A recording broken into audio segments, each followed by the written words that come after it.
The renewal of the bond for treasurer set at $1.5 million at an annual premium of $1,877 even.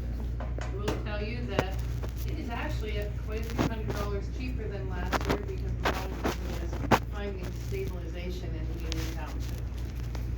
So, that's good. Anyone want to approve the renewal of Mary Ann's bond for $1.5 million? So moved. Second. So John Seiler made the motion, Carl second, all in favor? Aye. Aye. Okay, discussion and motion to approve one of the staff attending and setting up a Union Township information booth for the Ringgold Community Day on March 17th. May 17th. Oh, May 17th, I'm sorry, May. Go back in time. So, this is, was a request from the administrative staff. They find a lot of, value in getting out some township information, meeting some of the students and so forth from the community. They've been asked by the Ringgold School District if we wish to participate. Diana and Amy felt it would be a good opportunity to get some MS4 information out. So that's always a big deal. I'm not sure how absolutely. Okay, Absolutely. I'll make the motion to approve Amy Walters attending and setting up the Union Township information booth for Ringgold. I will second the motion for Amy Walters to attend and set up a Union Township booth for the Ringgold Community Day. Any other comments on it? All in favor? Aye. Discussion and motion to reaffirm Costa rezoning in 2021 on Finleyville Alrama Road. So, Where's that at? this was the old CT Auto. It was CT Auto property that was, CT Auto by conditional use. Costa Realty, from the best we can see, rezoned it in 2021. Then in 2020,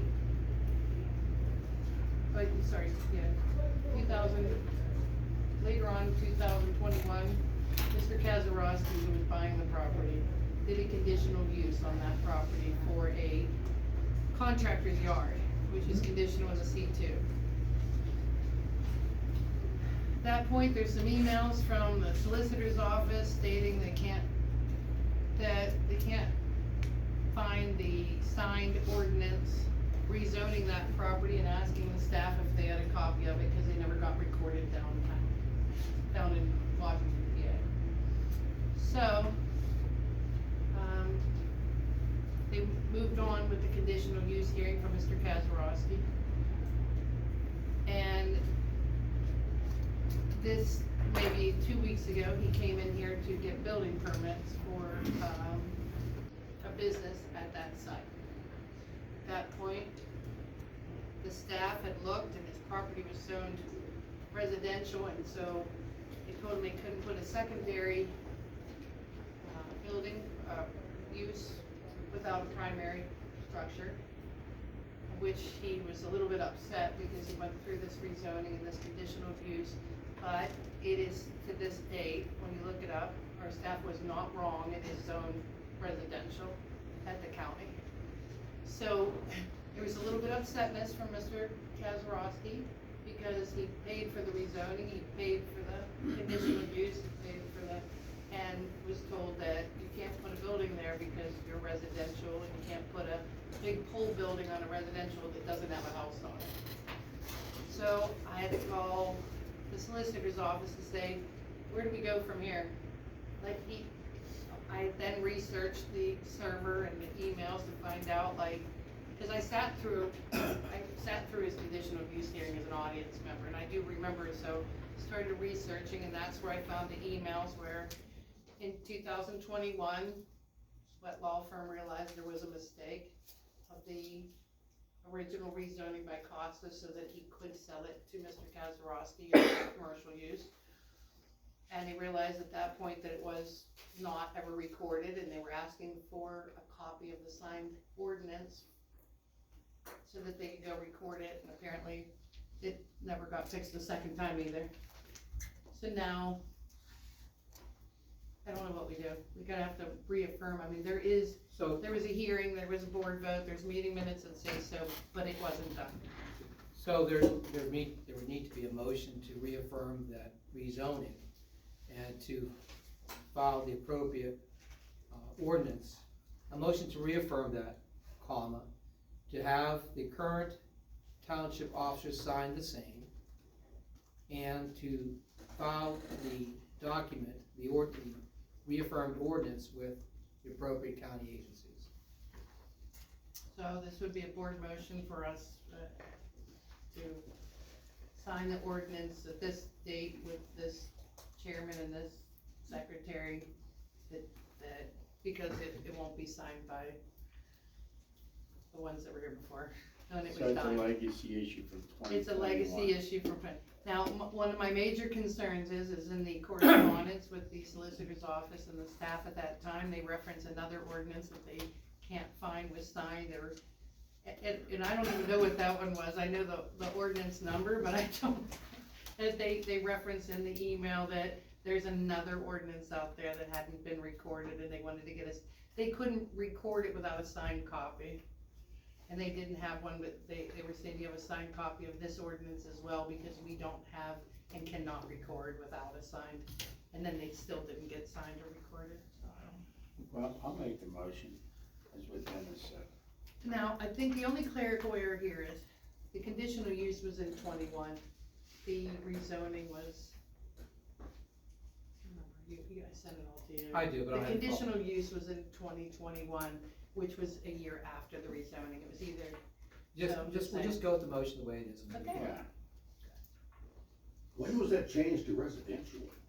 it was residential before CT Auto was there. CT Auto was there the entire time under a conditional use. So as a junkyard, it was residential? And the conditional use, there was a gentleman that came here that lived across the street at the rezoning and the conditional use, that it stated in the conditional use that after the last vehicle left that property, it would revert back to the R3.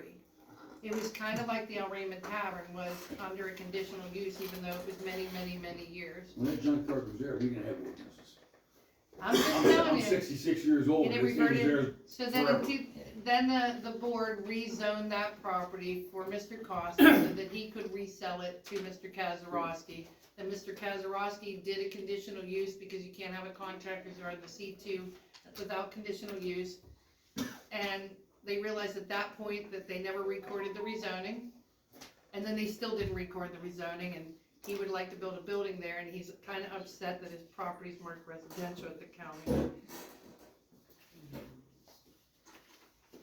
So, did someone make that motion? I did. Mary made the motion, anyone second? I'll second. Suzanne second. All in favor? Aye. Discussion and motion to authorize an inspection of the Union Township's playground equipment. This was relatively an inexpensive safety thing. It was, what did you say, at Jason Park was like $200? No, they're both $115.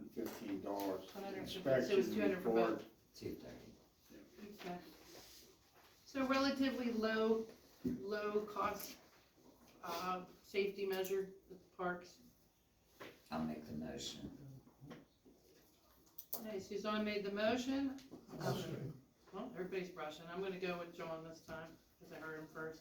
Suzanne made the motion, John second. All in favor? Aye. We're all about safety. Veterans Park pay estimate number 5, final.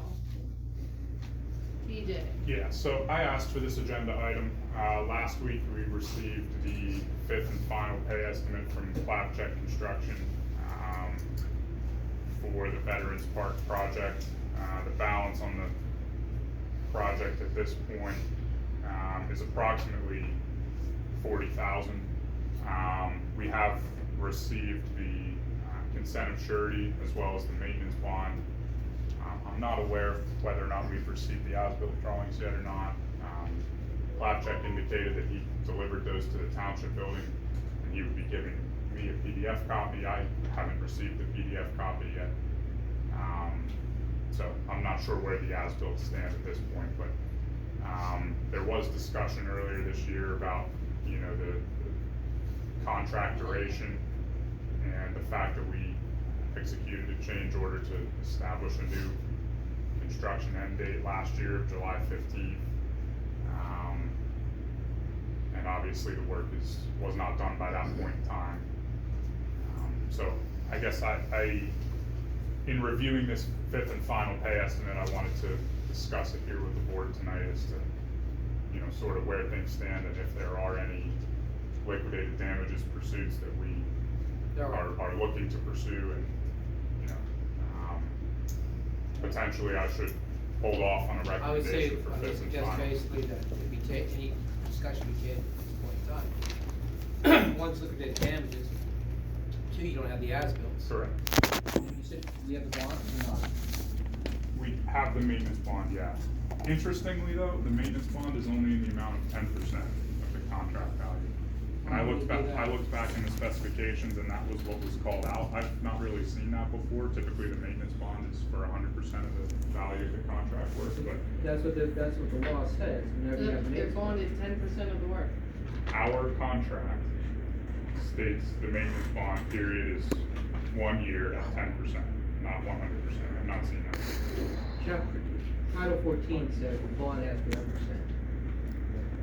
That's the law. The bond's only 10% of the work. We're covering 10% of the The maintenance bond, yeah. maintenance.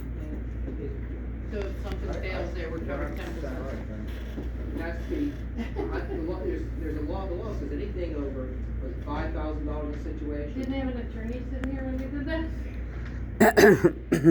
Like I said, I've not seen So I something like suggest we that. table it. I would think that would be I wise. suggest, write me that assessment where you have, okay? Sure. You can table it, right? It's a discussion item, so we don't have to table, we just don't. 10% for the bond. 10%. 10% maintenance bond is the first for me, I've not seen it. I've never seen it, but the law says that's 10%. We're used to it. There's a lot It's of the law, things- though. What's the law? It's the law. Well, Okay. there's a lot recording of things that ordinances, Veterans Park that don't make sense. recording ordinances are wrong.